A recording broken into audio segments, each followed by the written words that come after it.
All right, good morning, everybody. I just want to introduce the folks that are up here with me. I'll start with Cohoes Police Chief Todd Walden, Assistant Chief Tim Keefe, from the Cohoes Detective Bureau, Scott McGowan, and Matt Orton.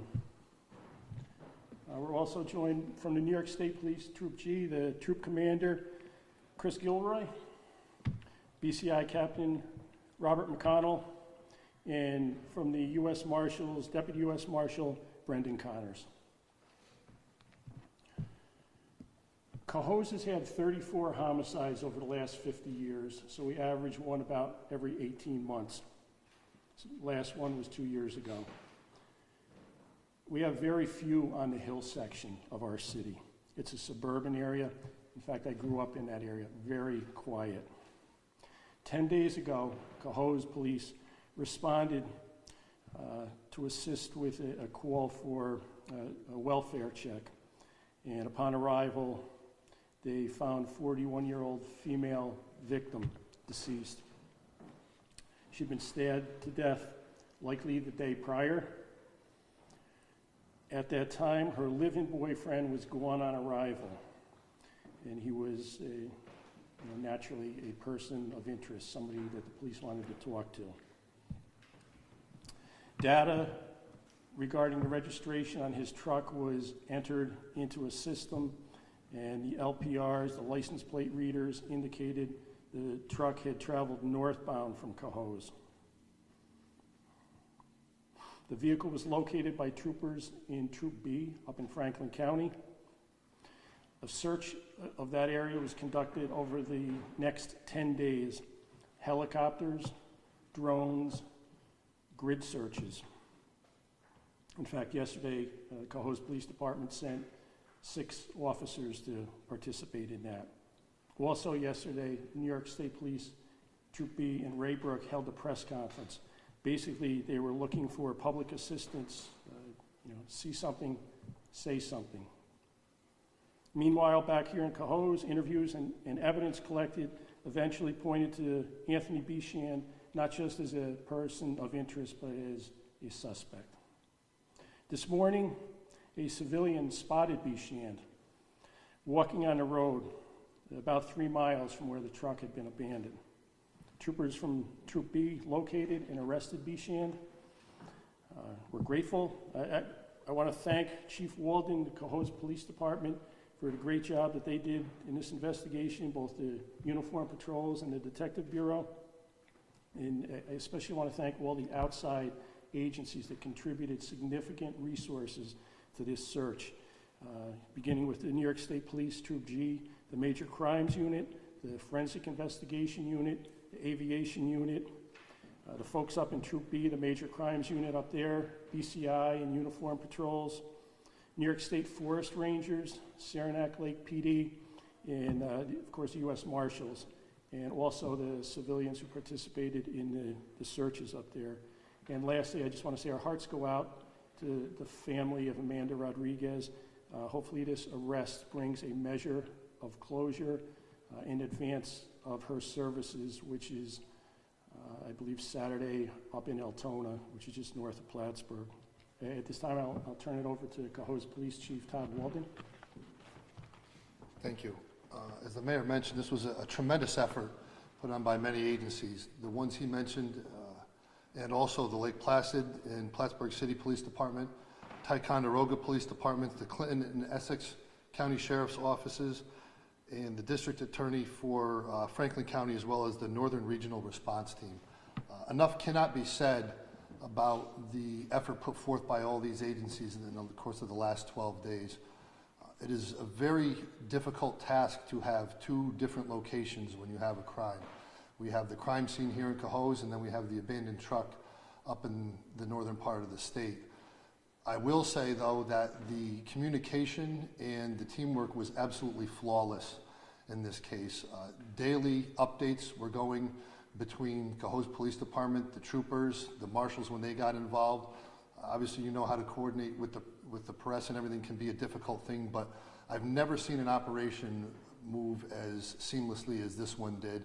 And thankfully today we're here to tell you that we have a positive result in the apprehension of Mr. Bichand. I would just ask, when you have your questions, if you could try and direct them to someone in particular. Obviously, I'll answer any questions as much as I can about the Cohoes part of it. We have representatives from the state police here who can answer any questions, again, if appropriate, about their involvement and different parts of the investigation. Chief, you mentioned yesterday that there were some injuries, that he had some injuries. To find him just walking along the side of the road, a very public road. That's the information we have at this point. Obviously, this has all transpired rather quickly. I will say that I do believe the press conference that was held up in Troop B was instrumental. I think it was important. The information had been put out very early on. The suspect's description, his photo was released, but I think it was a great idea to refresh that information in case somebody missed it, or to reassure people that if you had seen him, if you had potentially given him a ride somewhere and you were unaware of the circumstances, you won't be in any trouble. But if you see anything at all, you have to let us know. And here we are the next morning. I believe it was 2 calls came in. One person states that they did recognize him from the release. Another person just thought this person looked out of place when they had seen him, and that led directly to his apprehension. So that worked. What sort of shape was he in, physically, when he was brought in? I don't know that. He's still up in Troop B for the time being, so I really don't have those details. And we've heard from somebody that the entire attack on Ms. Rodriguez may have been caught on a ring doorbell or some sort of home surveillance system. Is there anything we've heard about that? I said previously that we had a potential prosecution that would take place in this case. Well, now it's definitive that there is a court case that needs to follow, so we cannot get into some of the details about the evidence we have. We cannot jeopardize this case. I understand the public's need to know, and we're trying to balance that out, but there are certain things that you're going to hear us say we cannot speak about at this time. Chief, was there a history at this address? Zero history, and just to clarify that, neither one of them had a criminal record. We've stated that previously, but it is extremely rare, and again, one of the unique parts of this case was we didn't even have one call to that residence. You could not have a criminal history, but you could have the police called to your house because you're having a verbal argument, because there's loud noise, because there's a disturbance. Any one of a number of things can generate that response, and in this case, in the 10 years that she resided at that house, we don't have a single call for anything.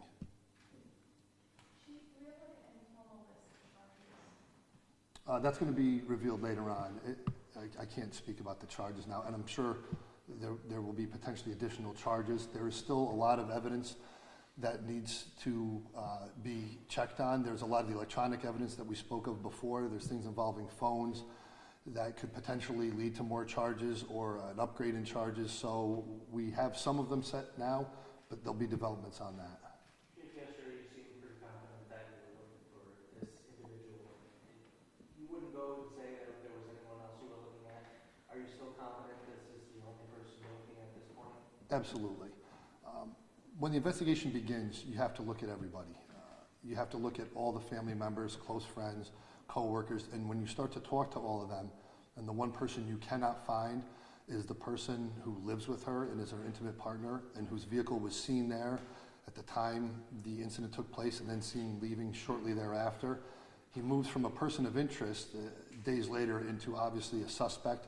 Since then, as we said yesterday, there is a lot of evidence here that we are convinced that it is Mr. Bichand who committed this crime.